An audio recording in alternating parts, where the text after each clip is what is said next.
Good morning সবাইকে জানাই আমার অনেক ভালোবাসা, সেই সঙ্গে বড়দের আমার প্রণাম। আশা করি তোমরা সবাই ভালো আছো আর যে যেখানে আছো ঈশ্বরের কৃপায় সুস্থ আছো। আজকে হলো 18ই ডিসেম্বর, সোমবার।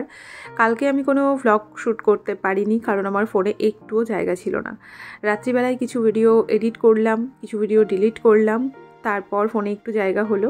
যাই হোক, সকাল থেকে আবার ভিডিওটা শুরু করেছি। সকালবেলায় ঘুম থেকে উঠে ঘর ঝাড় দিয়ে নিয়েছি আর গ্যাসটাকে একটু মুছে নিলাম। কালকে রাত্রে গ্যাসটা ভালো করে পরিষ্কার করে মুছে রেখেছিলাম, কিন্তু সকালবেলায় ভেজা কাপড় দিয়ে আমি একটুখানি গ্যাসটা মুছে নিই। আর এখন এক মগ জল নিচ্ছি। আজকে থেকে আবার একটা ভালো অভ্যাস শুরু করতে চলেছি। আমি সারা বছর মোটামুটি সকালবেলায় উঠে গরম জল খেতাম বহরমপুরে থাকতে, কিন্তু বাড়িতে আসার পর থেকে বহরমপুরে থাকতেই আমার এই অভ্যাসটা কোথাও না কোথাও ছুটে গেছিলো। তো মাঝে মধ্যেই আমার বড় আমাকে বলে সকালবেলায় উঠে গরম জলটা খাবে, যেটা খাওয়া সত্যিই আমার নিজের জন্য ভীষণ উপকারী ছিল। আমি যখন গরম জলটা খেতাম আমি ভীষণ ভালো ছিলাম, কিন্তু ওই আর কি কুড়েমি করে খাওয়া হয় না। তো ভাবলাম আজকে থেকে একটু শুরু করি। গরম জল খেলে কিন্তু অনেক উপকার হয়। অনেকে বলে গরম জলটা খাওয়া ভালো না, কিন্তু আমি নিজে অনেক উপকার পেয়েছি। যেমন ধরো গ্যাসের প্রবলেম থেকে শুরু করে এমনকি ওয়েট লসের ক্ষেত্রেও কিন্তু গরম জলটা ভীষণ কাজ করে। অনেকে আমাকে বলছিলে যে অ্যাপেল সাইডার ভিনিগার খাওয়ার কথা, যেটা আমার একদমই স্যুট করে না, আমার ভীষণভাবে শরীর খারাপ করে। এমনকি লেবুর রসটাও আমার সকালবেলায় স্যুট করে না। একটা সময় লেবুর রস আমি খেয়ে দেখেছি, ভীষণভাবে আমার ভেতরে অ্যাসিড জমে গেছিলো, মানে এমনভাবে আমার বমি হচ্ছিল, মনে হচ্ছিল আমি রক্ত বমি করছি। তো তারপর থেকে আমি আর লেবুর রস বা অন্য কিছু খাই না। সকালবেলায় আমি খেতে পারি না, আমার শরীর নিতে পারে না। তো সেই জন্যে ফ্রেশ গরম জলটাই আমি খাই।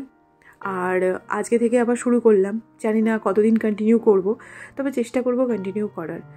তো ঘরটা তো আগেই ঝাড় দিয়ে নিয়েছিলাম, আর এবার ঘর দুটো একটু মুছেও নিলাম। আর এদিকে নেতুবাবু ছদ্দির বাড়ি থেকে চলে এসেছে, নেতুবাবুর মাও এদিকে ঘর মুছছে।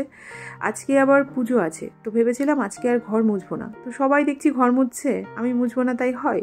তো সেই জন্যে ঘর দুটো মুছেই নিলাম আর তারপরে স্নান করে চলে এসেছি। আর এসে এখন আগে সিঁদুরটা পরে নিচ্ছি। ঠাকুরকে পুজোটাও দিয়ে দিলাম। আর এবার ফ্রিজ থেকে 3-4টে গাজর বের করে নিয়ে সোজা চলে এসেছি রান্নাঘরে। আর এবার গাজরের খোসাগুলো আগে একটু ছাড়িয়ে নেব। খোসা ছাড়িয়ে গাজরগুলোকে একটু ধুয়ে নিয়ে এলাম। আর এবার এই গ্রেটারে গাজরগুলোকে একটু ঘষে নেব। তবে এতটা গাজর আমার লাগবে না, দাঁড়াও একটা বাটি নিয়ে আসি। তো আমি একটা কন্টেনার নিয়ে এসেছি আর এখান থেকে খানিকটা গাজর আমি তুলে রাখছি। আপাতত এটা ফ্রিজে রেখে আসি। ফ্রিজে রেখে এলাম আর সঙ্গে আটার ডিব্বাটাও নামিয়ে নিলাম। আর এবার এখান থেকে পরিমাণ মতন আটা আমি গাজরের মধ্যে দিয়ে দিলাম। স্বাদ অনুসারে খানিকটা লবণ দিলাম আর দিলাম একটুখানি গোলমরিচের গুঁড়ো, সেই সাথে একটু সর্ষের তেল দিয়ে দিলাম। আর এবার সমস্ত কিছু ভালো করে একটু মেখে নেব। আর অল্প একটুখানি জল দিয়ে ভালো করে ব্যাটারটাকে গুলে নিয়েছি, না পাতলা না গাঢ়। তো আমি আজকে প্রথম গাজর দিয়ে গোলা রুটি বানাবো, সেই জন্যেই ব্যাটারটা বানিয়েছি। তো চলো দেখি বানিয়ে কেমন হয়। অনেক সময় কি হয়, কিছু সবজি এমন থাকে যেগুলো আমাদের না সবসময় খেতে ইচ্ছে করে না। যেমন এই গাজরগুলো অনেক দিন ধরে আমার ফ্রিজে পড়ে আছে, তো আমি ভাবলাম গোলা রুটি তো বানাবো, তার মধ্যে একটু গাজর দিয়ে দিই, খাওয়া হয়ে যাবে অন্তত। তবে হ্যাঁ, আজকে এটা ভাজার সময় কিন্তু আমি তেল বা ঘি বা বাটার কোনো কিছুই ব্যবহার করিনি। এদিকে কালকে রাতের খানিকটা ডাল ছিল, সেটাই গরম বসিয়ে দিলাম। আসলে কালকে সকালবেলাতে আমি রান্নাবান্না করিনি। কালকে সকালে ছোটি আমাকে 4টে রুটি তরকারি দিয়েছিল, সেটাই আমি দুপুরে খেয়েছিলাম।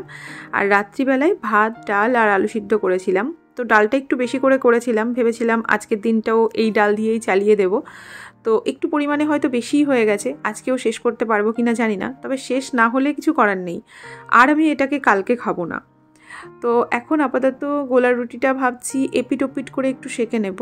গোলা রুটি সাধারণত এক পিঠই সেঁকতে হয়, আর এক পিঠ এমনিই হয়ে যায়, কিন্তু যেহেতু গাজর দেওয়া আছে তো সেই জন্য একটুখানি উল্টে পাল্টে ভালো করে ভেজে নিলাম, যাতে গাজরগুলো কাঁচা কাঁচা ভাবটা না থাকে। তবে এর মধ্যে যদি পেঁয়াজ, ক্যাপসিকাম, বিনস দেওয়া যেত তাহলে স্বাদটা আরও বেশি ভালো হতো। তবে আজকে আর আমি কিছুই দিলাম না, শুধু গাজরগুলোকে শেষ করার জন্য শুধু গাজরই দিলাম। আর এদিকে একটা রুটি ভেজে নিয়েছি, আরেকটা রুটি তাড়াতাড়ি করে বসিয়ে দিই। সকালে যেহেতু কাজগুলো সারতে একটু দেরি হয়ে যায়, অনেকটাই বেলা হয়ে যায়, আর সেই জন্যে খিদেও লেগে যায়।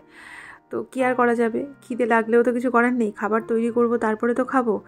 ছোটোবেলাতে ভাবতাম মায়ের হয়তো খিদে লাগে না, কিন্তু এখন বুঝি খাবার রান্না না করে আমাদেরকে না খাইয়ে, বাড়ির সবাইকে না খাইয়ে মা খেতে পারতো না। আচ্ছা, মা শব্দটা থেকে একটা কথা মনে পড়লো। অনেক দিন ধরে অনেকেই আমাকে বিভিন্নভাবে একটা কমেন্ট করে যে অমৃতা বাচ্চা কবে নেবে, দিদি বেবি কবে নেবে। তো আজকে কিছু কথা বলি এই সম্পর্কে। অনেকেই আবার এটাও জানতে চাও যে আমার হচ্ছে না, না নিচ্ছি না, আমি কি বাচ্চা ভালোবাসি না, শুধু লোকের বাচ্চার প্রতি ভালোবাসা দেখাই। এই কথাগুলো নিয়ে আমি খুব একটা বেশি কথা বলতে চাই না, কারণ কিছু মানুষ আছে যারা, সেটা সংখ্যায় 2-1 যারা আমাকে এত জঘন্য জঘন্য কথা বলে এই বাচ্চার ব্যাপারটা নিয়ে। সেই কথাগুলো আমি কখনো তোমাদেরকে বলি না, আর না আমি তোমাদেরকে বলতে চাই। প্রত্যেকটা কমেন্টের স্ক্রিনশট আমার কাছে আছে, কোনো না কোনো দিন আমার প্রয়োজন হতে পারে, সেই জন্য আমি রেখে দিয়েছি। তবে হ্যাঁ, এটা বলতে চাই, দেখো 2-3 মাস হয়েছে আমি বাড়িতে এসেছি, তবে আমি কিন্তু বাড়িতে এখনও পুরোপুরি শিফট হইনি। বহরমপুরের ঘরটাও আমার কিন্তু এখনও আছে। আর বাচ্চাটা মুখের কথা নয়, একটা বাচ্চা নেওয়া মানে একটা সাধনার ব্যাপার। তো অবশ্যই কে না মা হতে চায়, এই পৃথিবীতে মা হতে চায় না এমন মেয়ে খুব কমই আছে। আমিও মা হতে চাই, অবশ্যই, কেন চাইবো না। আর যারা আমাকে এই প্রশ্নটা করো তারা নিশ্চয়ই এটাও জানো যে আমার হাজব্যান্ড আমার কাছে থাকে না। আজকাল তো আর মুনি ঋষির বরে বাচ্চা হয় না, বাচ্চা হওয়ার জন্য একটা প্রসেস দরকার, আর সেটা হলে অবশ্যই আমি তোমাদেরকে জানাবো। তবে এটুকু জেনে রাখো, এই পৃথিবীর প্রত্যেকটা মেয়ে চায় একটা সুন্দর জীবনকে জন্ম দিতে, যেটা আমিও চাই। তো যাই হোক, আশা করি তোমাদেরকে আমি বোঝাতে পেরেছি, বলতে পেরেছি বিষয়টা। তবে তোমরা কেউ এটাও ভেবো না যে তোমরা আমাকে এই প্রশ্নটা করো বলে আমার খারাপ লাগে বা আমি দুঃখী হই, এরকম কিছুই না। অবশ্যই তোমরা আমাকে ভালোবাসো, তোমাদের জানতে ইচ্ছে হতেই পারে যে অমৃতাদি কবে নেবে। আমিও চেষ্টা করছি, অবশ্যই যখন হবে আমি তোমাদেরকে অবশ্যই জানাবো। তবে আপাতত অর্কবাবুকে একটু আদর করে নিই। কাকিমা নিয়ে এসেছে ওকে আমার ঘরে আমার সঙ্গে দেখা করানোর জন্যে। তবে আমাদের অর্ককে দেখে মনে হয় 1 মাসের বাচ্চা, একদমই না। ওর ঘাড়টাও মনে হয় সোজা হয়ে গেছে, আর যখন তাকায় না তখন ড্যাব ড্যাব করে তাকায়। কাকিমাকে জিজ্ঞেস করলাম, কাকিমা চা খাবে? তো কাকিমা বলল খাবে। ওদিকে আমার শাশুড়িমা বলছে খাবে না, আজকে আবার ওনাদের কি একটা পুজো আছে।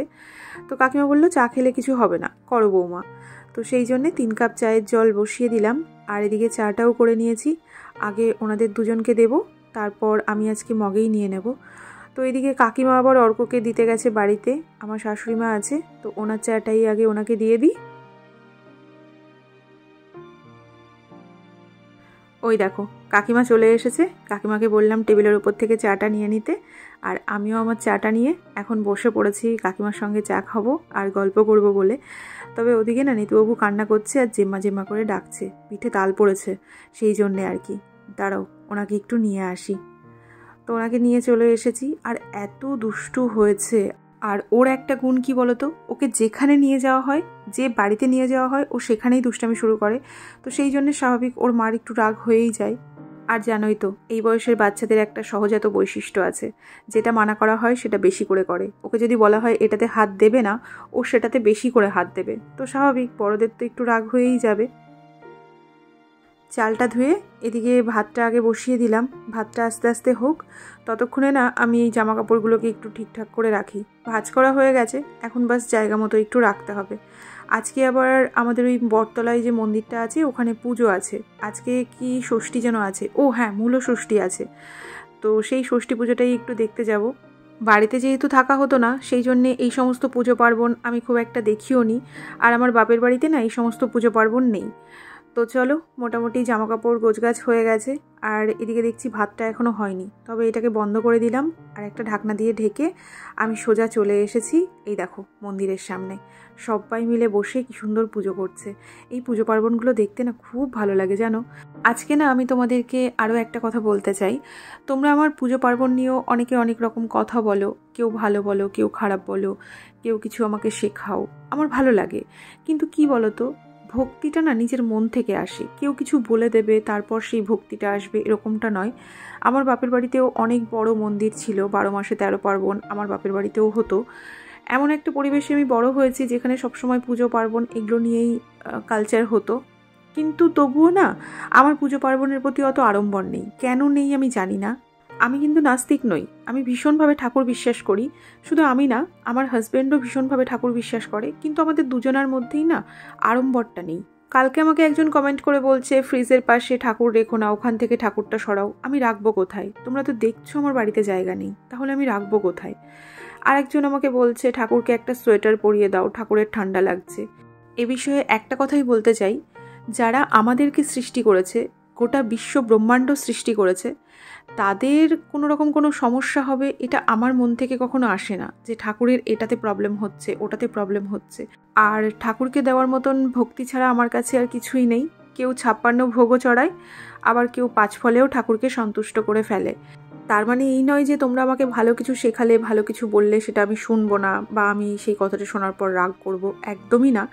অনেক দিদিরা আছে, অনেক বোনরা আছে, অনেক ভালো ভালো কথা বলে আমাকে, ঠাকুরের বিষয়েও অনেক কিছু শেখায়, সেগুলো আমি শেখার চেষ্টাও করি। কিন্তু কি বলতো, নিজেকে খুব বেশি আচার বিচারের মধ্যে আমি বাঁধতে চাই না, তাতে আমার সংসারে না অশান্তিটা বেশি হয়। এই যেমন ধরো, বাইরে কোনো ঝাড় দেওয়ার একটা ঝাঁটাও ধরলো, সেই ঝাঁটা ধরলে স্নান না করে আর ঘরে ওঠা যাবে না। ওর কথা হলো আমি ঝাঁটাটা ধরেছি, হাতটা ধুয়ে আমি ঘরে উঠবো, এতে সমস্যা কোথায়? কিন্তু না, ঝাঁটাটা ধরলে স্নান করতে হবে, তারপরেই ঘরে উঠতে হবে। তো এটা যদি আমি ওকে বলি, তাহলে ওর সঙ্গে আমার অশান্তি শুরু হয়ে যায়। তো সেই জন্য এখন কিছু কিছু বিষয় না আমি একটুখানি চেষ্টা করি না বলার, কারণ সব সময় সব কিছু জীবনে মেনে চলা যায় না, আর সবাই সেটা চলতে পারে না, সব পরিবেশে সেটা সম্ভব হয় না। আমার বরের সঙ্গে আমাকে থাকতে গেলে তার বিষয়গুলোকেও আমাকে প্রাধান্য দিতে হবে, না হলে তার সঙ্গে আমার অশান্তি হবে, এটা খুব স্বাভাবিক। সংসারে শান্তির জন্য অনেক সময় অনেক মানুষকে অনেক কিছুই করতে হয়, আমিও সেটাই করি। তো যাই হোক, অনেক কথা বললাম। ওদিকে পুজো দেখতে দেখতে আবার 2টো আখও কিনে নিয়েছি। রাস্তা দিয়ে আখ যাচ্ছিল, ভাবলাম বাড়ি থেকে যখন পাওয়া যাচ্ছে নিয়েই নিই। তো বাড়িতে রেখে গেলাম, আর নেতুবাবু দেখো এটাও নিয়ে এসেছে। কি করবে কি জানি, কোথায় যে লাগাবে ওই জানে। তো চলো আবার একটু মন্দিরের দিকে যাই। তো এখানে এসে দেখছি গঙ্গা জল ছিটানো হচ্ছে, ঠাকুরমশাই সবাইকে গঙ্গা জল ছিটিয়ে একটু শুদ্ধ করে দিচ্ছেন, সেই সাথে আমাকেও দিলেন। আর পুজো হয়েই গেছে, এখন বাস প্রসাদ দেওয়া হবে। তো বাতাসাগুলো ছেটাচ্ছিলেন, তো সবাই কুড়াচ্ছিল, আমিও 2-1টা কুড়িয়ে নিলাম। তবে আমি আর আমার এই ভাইপোটা একসঙ্গে একটা বাতাসা ধরতে গেছিলাম, তো সেই জন্যে ওকে আবার ওটা দিয়ে দিলাম। চলো, অনেক প্রসাদ কুড়িয়ে নিয়েছি দেখো। এখান থেকে একটুখানি বাতাসা মুখে দিলাম, সেই সাথে ফল প্রসাদও মুখে দিয়েছিলাম, সেটা আর ক্যাপচার করা হয়নি। তো চলো আমরা এখন বাড়ির দিকে যাই। ওদিকে পুজো হয়ে গেল, প্রসাদ খেয়ে বাড়িতে এসে একটুখানি আলু ছিল, সেটাকেই একটুখানি তেল আর একটুখানি জিরে দিয়ে মেখে নিলাম। আজকে পেঁয়াজ টেয়াজ কিচ্ছু দিইনি, একটা শুকনো লঙ্কা দিয়েছি, তবে শুকনো লঙ্কাটা ভেঙে দিইনি। আর এবার চটপট করে একটু খাবারটা বেড়ে নিই। আজকে না সকালে ওই যে গোলা রুটি খেয়েছি, খুব একটা খিদে পাইনি, তবু একটুখানি ভাত না খেলে শরীর খারাপ করবে। আর এদিকে ছোটি আবার একটু তরকারি দিয়ে গেল। আজকে যে মূলো ষষ্ঠী ছিল, আজকে দেখি মূলোর তরকারি খেতে হয়, তো সেই জন্যেই ওর তরকারিটা দিয়ে গেল। আর এবার চটপট করে খাবারটা খেতে বসি, কারণ আজকে আবার বিকালে হাটবার, তো আমাকেও একটু হাটে যেতে হবে। তো আমি বেশ কয়েকদিন ধরে ভাবছি বহরমপুরে যাব, তো সেই জন্য ভাবছিলাম যে বাজার টাজার করবো না। সবজি টবজি তেমন নেই বাড়িতে, তবে ফ্রিজে কিছু ডিম আছে, তো ভেবেছিলাম ডিমের ঝোল করে কয়েকদিন খেয়ে নেব, তারপরে তো 2-1 দিনের মধ্যে হয়তো বহরমপুরে চলেই যাব। কিন্তু পেঁয়াজটাই আমার কাছে নেই বাড়িতে, তো সেই জন্যে পেঁয়াজটা আনার জন্যই যেতে হবে।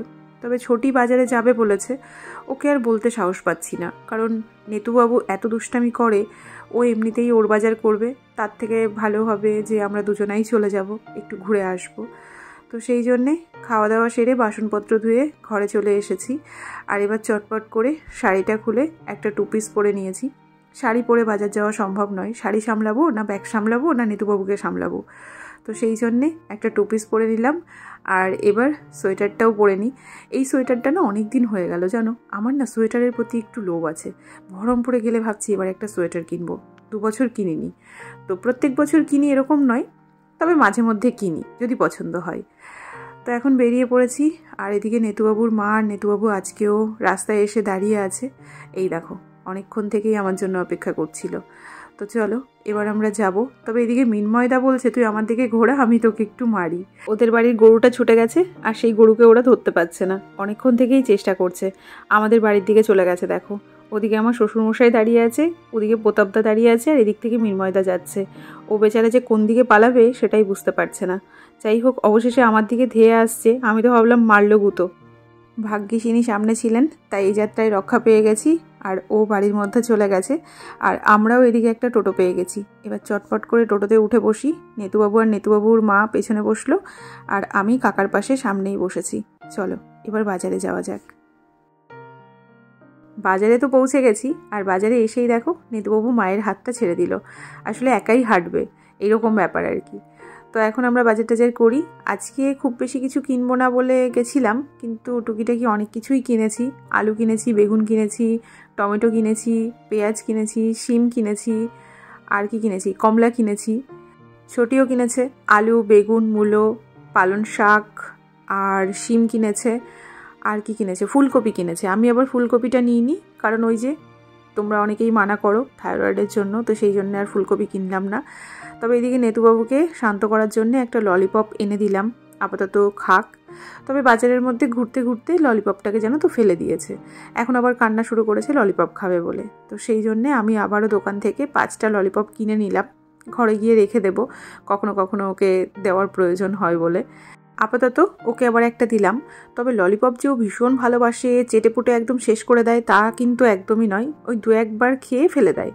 তো এখন আমাদের বাজার টাজার হয়ে গেছে, আমরা এখন টোটোতে বসে অপেক্ষা করছি, দেখা যাক কতক্ষণে বাড়ি যেতে পারি। তো টোটো ভরে গেছে আর আমাদের টোটো ছেড়েও দিয়েছে। চলো এবার বাড়ির দিকে যাওয়া যাক। ওই দেখো সামনে আমার মা দাঁড়িয়ে আছে, আমি দাদাকে একটু দাঁড়াতে বললাম, মা আবার আমার বাড়িতেই যাচ্ছিল। তো আমি মাকে বললাম টোটোতে উঠে পড়ো। ভালোই হলো, দেখা হয়ে গেল। যদিও আমাদের বাড়ি থেকে আমার শ্বশুরবাড়ির দূরত্ব খুব একটা বেশি নয়, তো এটা হলো আমাদের একটা বৌদির হাসিটা কি মিষ্টি না? তো চলো এবার বাড়িতে যাওয়া যাক। বাড়িতে চলেও এসেছি, আর এসেই আগে সন্ধ্যাটা দিয়ে দিলাম, যেহেতু সন্ধ্যা লেগে গেছিলো। আর এখন নেতুবাবু দিদার সঙ্গে গল্প করছে, কত রকমের যে গল্প করে। আর দিদা এদিকে নেতুবাবুর জন্যে চিপস নিয়ে এসেছে, সেটাই ওকে দিলাম। আর মা আমার জন্যে বাটিতে করে কিছু এনেছে। তো আমি ভেবেছিলাম মা হয়তো কোনো কাজে এসেছে, আমাদের পাড়ায় ওনার একটু কাজ ছিল। তবে এখন বলছে সেই কাজ করতে যাবে না, উনি এসেছে আমাকে এই পায়েস খাওয়াতে। এটা অ্যাকচুয়ালি একটা পিঠে, যেটাকে চালের গুঁড়ো দিয়ে বানানো হয়। তো আমি এদিকে মায়ের জন্য আগে 1 কাপ চায়ের জল বসিয়ে দেব, কারণ আমার মা আবার লিকার চা খায়। তো সেই জন্য শুধু মায়ের চায়ের জলটাই বসাচ্ছি, আমি না হয় মাকে করে দেওয়ার পরেই খাবো। তো এদিকে চাটা হয়ে গেছে। তবে আমার মা জানো তো চায়ের সঙ্গে বিস্কুটও খেতে চায় না, তো সেটা আমি তোমাদের বলে দিলাম, না হলে আবার তোমরা 2-1জন বলবে মাকে একটা বিস্কুটও দিলাম না। তো আমার মা কিন্তু খায় না, সেই জন্যেই দিলাম না। আর এবার ভাবছি আগে সবাইকে একটু দিয়ে আসবো, ছোটিকে দেবো, আমার শাশুড়ি মাকে একটু দেবো, সেই জন্যেই খানিকটা পায়েস বাড়িতে তুলে নিচ্ছি। এটাকে পায়েসই বলে, কিন্তু এটাকে আমাদের বাড়িতে 5 পিঠেও বলে, অনেকে ছড়ি পিঠে কি ছড়া পিঠে এরকম কিছু একটা বলে, যেটা চালের গুঁড়ি দিয়ে ওই সরু সরু করে করা হয়, তারপরে দুধ দিয়ে, চিনি দিয়ে বা গুড় দিয়ে রান্না করা হয়। তো তোমরা কে কী বলো একটু বলো তো। তবে আগে আমি ছোটিকে আর আমার শাশুড়ি মাকে একটু দিয়ে গেলাম। চলো এবার ঘরে গিয়ে আমি একটু টেস্ট করি। তো এখন বসে পড়েছি, আমিও একটু বাটিতে নিয়ে নেব। তবে নেতুবাবু খাবে না বলছে। দাঁড়াও তোমাদেরকে একটু ভালো করে দেখাই। এই দেখো, এটা দেখতে খানিকটা এই রকম হয়। তোমরা কে কী বলো জানাবে কিন্তু। তো এখন আমি একটু টেস্ট করে দেখি, খেতে খুব ভালো হয়েছে, এটা খেতে খুব ভালোও লাগে। কিন্তু আজকে আর আমি চা খাবো না, চা খেলে আর এটা খেলে একসঙ্গে আমার অ্যাসিড হয়ে যাবে। তো মা বললো আজকে আর চা খেতে হবে না, পায়েসটাকেই খাও। তো সেই জন্য এখন বসে বসে মায়ের সঙ্গে একটু গল্প করি, সেই সাথে পায়েসটাকে একটু উপভোগ করি। সারাদিনে তো অনেক বকবক করে নিয়েছি, এখনকার মতন তোমাদেরকে বাই করি নাকি? নিশ্চয়ই তোমাদের মাথা ধরে গেছে। তো চলো এই ভিডিওটা এখানেই শেষ করছি। সবাই সাবধানে থেকো, নিজেদের খেয়াল রেখো। Tata and good night.